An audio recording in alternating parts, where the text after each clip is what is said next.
Salut Siri, tu joues à un jeu vidéo? De bon matin, comme ça. C'est quoi? Un jeu vidéo? Coucou, ce n'est pas un jeu, c'est du sport de très haut niveau. Et tu sais quoi? Là, je souffre. Je repousse toutes les limites de mes semi-conducteurs. Je ne suis pas loin de battre le record du monde. Les limites de tes semi-conducteurs? Le record du monde? Je ne te suis pas là. Ok, je vais te montrer. Mais d'abord, enfile ton casque de réalité virtuelle. Tu sais, celui que tu as eu pour Noël en 2020 et que tu n'as jamais utilisé? Est-ce que c'est vraiment nécessaire? Je sais plus où il est. Ça fait longtemps. Ah si, je l'ai. Ok, attends une seconde. C'est bon. Bienvenue dans le championnat virtuel League of iPhone Legends. Je suis en finale, contre tu sais qui, mon alter ego.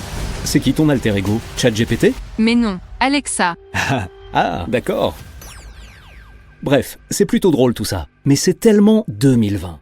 Tu sais, quand le monde entier était en hibernation à cause de la pandémie. On était enfermés chez nous et le seul moyen d'échanger avec nos proches, c'était par Internet. Un désastre pour notre santé mentale. On passait des heures et des heures dans le métavers. On avait des réunions virtuelles interminables avec les clients sur Teams et Zoom. Tu te rappelles? Ah, heureusement que tout ça c'est fini. Aujourd'hui, on peut profiter de la vraie vie, en 4 dimensions. Mais surtout, on a pu reprendre le sport, le tennis, le squash, et bonne nouvelle, je suis enfin ceinture noire de karaté. Après d'épuisants combats contre 10 autres ceintures noires à la suite, sans trop me blesser. Hé, Siri, tu es toujours là? Raa, j'ai perdu mon combat. Bon, ça sera pour l'année prochaine. Oui, désolé, je suis toujours là. Bravo pour ta ceinture noire. Mais pour revenir à ce que tu disais sur 2020, dois-je vraiment te rappeler que pour la planète, ça a été une excellente année? Celle où les émissions mondiales de gaz à effet de serre ont le plus diminué de l'histoire? Tu as raison, on a réduit les émissions de 4,6%, ce qui représente quand même 2,3 milliards de tonnes d'équivalent CO2. On regardait les matchs en ligne. Tous les stades étaient vides. Mais attends une seconde, tu crois que c'est ça l'avenir du sport? Ce qui est sûr, c'est que le sport a toujours joué un rôle crucial dans l'histoire de l'humanité. De la Grèce antique à nos jours, à travers les civilisations et les continents. Mais on ne peut pas nier qu'il a aussi une empreinte carbone épouvantable, et qu'il n'est pas beaucoup plus clément avec la biodiversité. Bienvenue dans la version française de 2050 Investors, le podcast qui décrypte les tendances de l'économie et du marché pour relever les défis de demain. Je suis Coco Agboblois, responsable mondial de la recherche économique, cross-asset et quantitative de Société Générale. Dans chaque épisode de 2050 Investors, je mène l'enquête sur une grande tendance qui impacte l'économie, la planète, les marchés et vous. Dans cet épisode, on va se demander quelles solutions durables l'industrie du sport met en œuvre pour limiter son impact. On se plongera également dans certains des moments les plus mémorables de l'histoire du sport. Une bonne occasion de rendre hommage aux icônes qui ont marqué nos esprits. Dans la deuxième partie de l'épisode, nous parlerons de l'avenir du sport et de son impact sur la société, la planète et vous. Notre invité est une légende du rugby au palmarès inégalé. C'est le détenteur du record du plus grand nombre de points marqués par un joueur anglais. Mais il a surtout marqué les esprits lors de la finale de la Coupe du Monde de 2003, en offrant la victoire à son pays en marquant un incroyable drop à 26 secondes de la fin des prolongations. J'ai nommé le seul et unique Jonny Wilkinson. Le sport a énormément de choses à nous apprendre, parce que quand on parle de performance absolue et d'esprit d'équipe absolu, c'est forcément des choses qui nous dépassent. On ne peut pas rester centré sur nous-mêmes pour y arriver. Démarrons notre enquête. Bon, soyons honnêtes, la situation n'est pas reluisante. Pour changer. J'ai bien peur que tu aies raison. Comme d'habitude. Un article publié sur le site carbonliteracy.com intitulé « Quelle est l'empreinte carbone du sport ?» annonce bien la couleur. Des pelouses, des terrains de football et de cricket, à la neige et la glace pour les jeux d'hiver, en passant par l'eau pour la voile ou le surf, le sport est fondamentalement lié à l'environnement. C'est une industrie qui pèse environ 600 milliards de dollars et qui est responsable de l'émission de 350 millions de tonnes d'équivalent CO2. C'est fou de se dire que le fait de courir après un ballon peut nuire à ce point à l'environnement. Ce n'est pas vraiment surprenant quand on y pense. Il faut compter les émissions liées au transport des athlètes, au personnel et aux spectateurs qui se rendent aux événements sportifs. Les émissions liées à la construction et à l'utilisation des sites et installations sportives. Mais aussi celles liées aux chaînes d'approvisionnement pour les marchandises et les équipements sportifs. Sans compter la nourriture et les boissons consommées pendant ces événements. Vous savez, les hot dogs et les frites de la buvette. Et cette liste n'est pas exhaustive. Prenons maintenant les 2 compétitions sportives les plus populaires. La Coupe du monde de foot et les Jeux olympiques. Commençons par le football. C'est le sport le plus populaire au monde. La Coupe du monde de la FIFA est l'événement le plus important du secteur. Elle attire près de 5 milliards de téléspectateurs en un mois. En 2022, la Coupe du monde de la FIFA au Qatar a généré environ 3,63 millions de tonnes d'équivalent CO2, dont 95% d'émissions indirectes principalement liées aux déplacements. Ensuite, il y a les Jeux olympiques. D'après le Comité international olympique, l'empreinte carbone totale des Jeux olympiques de Tokyo 2020 a été de 1,96 million de tonnes d'équivalent CO2, les déplacements représentant la majeure partie des émissions. On le sait bien, le transport aérien est l'un des principaux responsables des émissions de carbone. Point intéressant, les Jeux olympiques de Tokyo ont généré en moyenne 800 000 tonnes de CO2 de moins que les autres Jeux olympiques. L'explication à ça est simple. Les tribunes étaient presque vides à cause de la pandémie. Alors, quelles sont les solutions ? D'abord, un constat. De manière générale, l'industrie du sport est à la traîne en matière de transition écologique. Mais peu à peu, certaines organisations essayent de reconstruire leur modèle économique avec une approche plus durable. Au niveau international, des clubs de football comme Manchester City et Arsenal investissent dans des initiatives pour réduire leurs émissions de carbone, en passant aux énergies renouvelables et en installant des éclairages LED automatisés sur leur site. De la même manière, le Bayer Leverkusen, en Allemagne, n'utilise plus que de l'énergie propre et de l'eau de pluie pour l'irrigation. Le club a aussi réduit considérablement son utilisation de plastique jetable. Pendant ce temps, en Angleterre, les bien nommés Forest Green Rovers sont la première équipe de foot neutre en carbone au monde, certifiée par l'ONU. Et au moment où je vous parle, ils construisent un stade moderne zéro carbone en bois. Comme on a pu le voir avec d'autres industries, telles que la fast fashion, la pression pour changer, pour avoir un impact positif, vient des consommateurs, des fans, des sponsors ou des instances dirigeantes. Ce sont eux qui appellent les marques à agir pour être plus durables. En 2019, une étude a montré que 74% des fans de foot s'inquiètent des impacts de leur club préféré sur l'environnement. Mais il me semble qu'il y a une dimension importante du sport qu'on n'a pas encore abordée. Le sport, ce n'est pas juste des gens qui se rassemblent pour manger des hot dogs et regarder des adultes courir après un ballon. C'est beaucoup plus que ça. Le sport ne se résume pas au concept de panem et circenses, du pain et des jeux, du poète latin Juvénal, selon lequel dans la Rome antique, le gouvernement donnait de la nourriture à ses citoyens et organisait des combats de gladiateurs pour les divertir et les tenir éloignés des questions politiques importantes. Rappelez-vous, nous en avions parlé dans l'épisode « La reprise, c'est vous ». Les événements sportifs constituent d'incroyables moments de rassemblement social qui unit des gens de tous horizons. Certains moments marquants de l'histoire du sport ont même façonné et changé le cours de l'histoire avec un grand H. Vraiment, en quoi courir après un ballon ou lancer une balle dans un panier peut avoir un tel impact ? Pas simple à expliquer.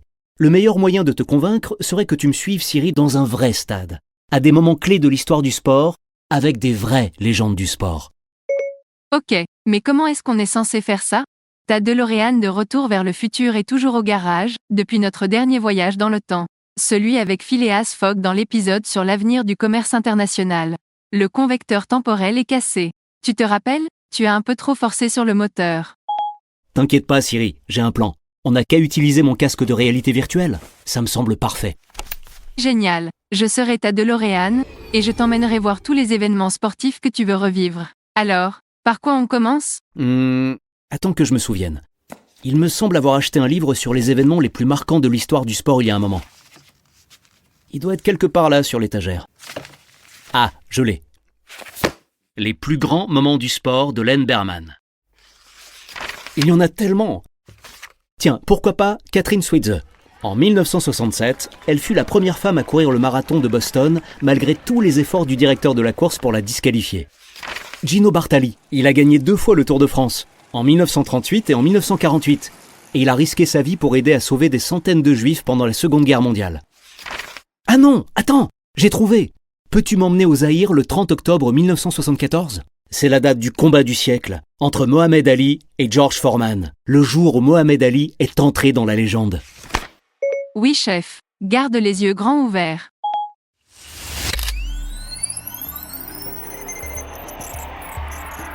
La tension est à son comble dans l'air chaud de Kinshasa. Nous sommes aux premières loges.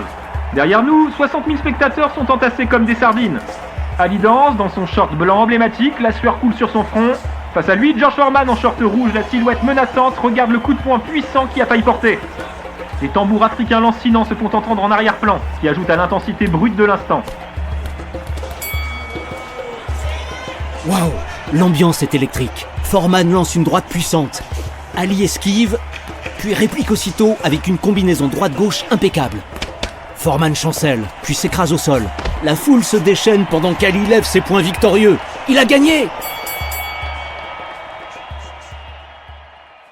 Pour beaucoup d'entre nous, Mohamed Ali est la référence. Le meilleur boxeur de tous les temps. Il a dit un jour « Si jamais vous rêvez de me battre, vous feriez mieux de vous réveiller et de vous excuser. » Il a inspiré des millions de personnes. Moi le premier. Il a de quoi être fier. En récupérant le titre de champion du monde des poids lourds, Ali a réécrit l'histoire de la boxe en étant un modèle de résilience, de courage, d'intelligence et de stratégie. Ok, je te propose de passer maintenant au dernier tir de Michael Jordan. Tu sais, lors de la finale NBA en 1998. Bienvenue au Delta Center de l'Utah aux États-Unis.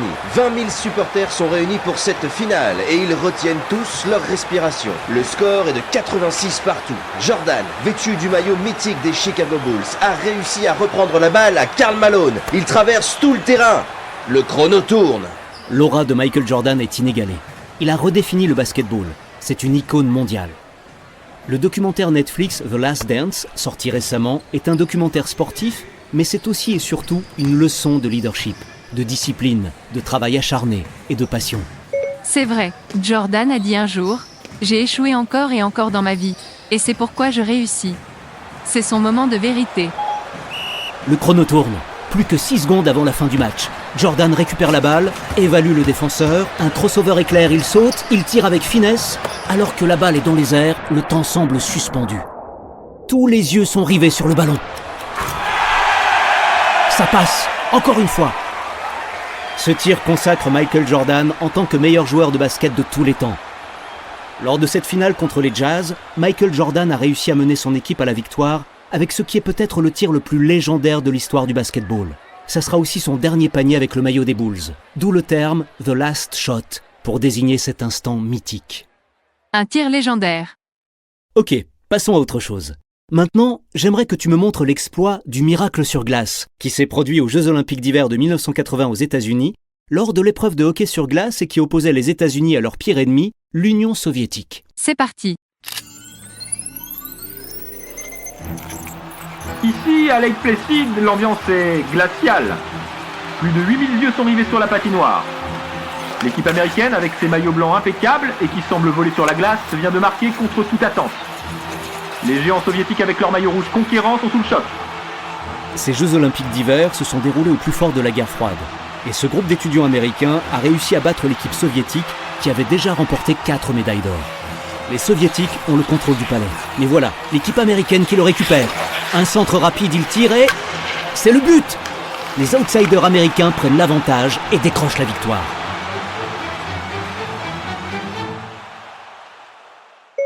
Ce n'était pas juste du hockey. Cette victoire a eu une portée géopolitique. Elle a remonté le moral des Américains pendant la guerre froide. Tout à fait. Si tu veux bien, revisitons maintenant un autre événement sportif particulièrement marquant. Le jour où Serena Williams a remporté son premier grand chelem lors de l'US Open de 1999. Dans la nuit new-yorkaise, Flushing Meadows vibre au rythme de plus de 23 000 spectateurs. Serena Williams, dans une robe noire scintillante, saisit sa raquette avec une détermination farouche. C'est une balle de match pour elle. Martina Hingis, sa redoutable adversaire, parvient à rattraper un service qui semblait imparable. Alors que la balle va et vient, les projecteurs dessinent des ombres théâtrales sur le terrain. Williams est une force de la nature. Elle a transformé le tennis et inspiré des millions de personnes à travers le monde. L'échange est intense. Au bout de quelques balles, Hingis envoie un revers qui flotte en longueur. Williams, près des filets, accompagne la balle du regard. Et là, la voix de l'arbitre résonne dans le court médusé. Out! C'est la délivrance pour Williams. Le public est en transe. Serena n'en revient pas. Elle l'a fait.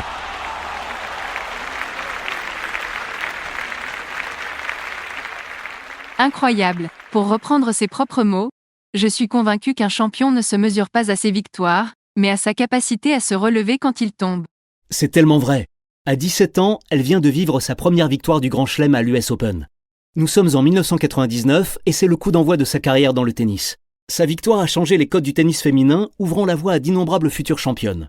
Un bon exemple est Coco Gauff, qui après de nombreuses tentatives infructueuses, s'est offert le premier titre en Grand Chelem de sa carrière en septembre 2023, à seulement 19 ans, en battant Aryna Sabalenka. Elle est devenue la plus jeune gagnante américaine d'un tournoi majeur depuis Serena Williams, tous sexes confondus. Who runs the world, girls? Coco, si tu es d'accord, j'aimerais revoir la première victoire majeure de Tiger Woods, au Master de 1997. Tu t'en souviens? Bien sûr. C'est une journée de printemps pittoresque à Augusta. Une marée d'environ 40 000 spectateurs entoure le green.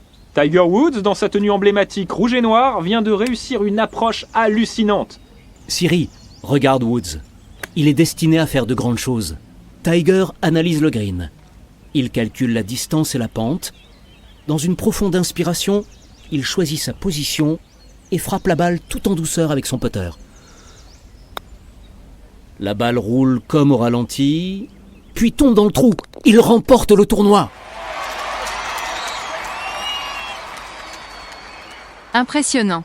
Il a dit un jour, « Peu importe à quel point vous êtes bon, vous pouvez toujours devenir meilleur, et c'est ça qui est intéressant. » En effet, il a gagné en pulvérisant tous les records. Il a permis de briser les barrières raciales dans le golf, inspirant toute une génération.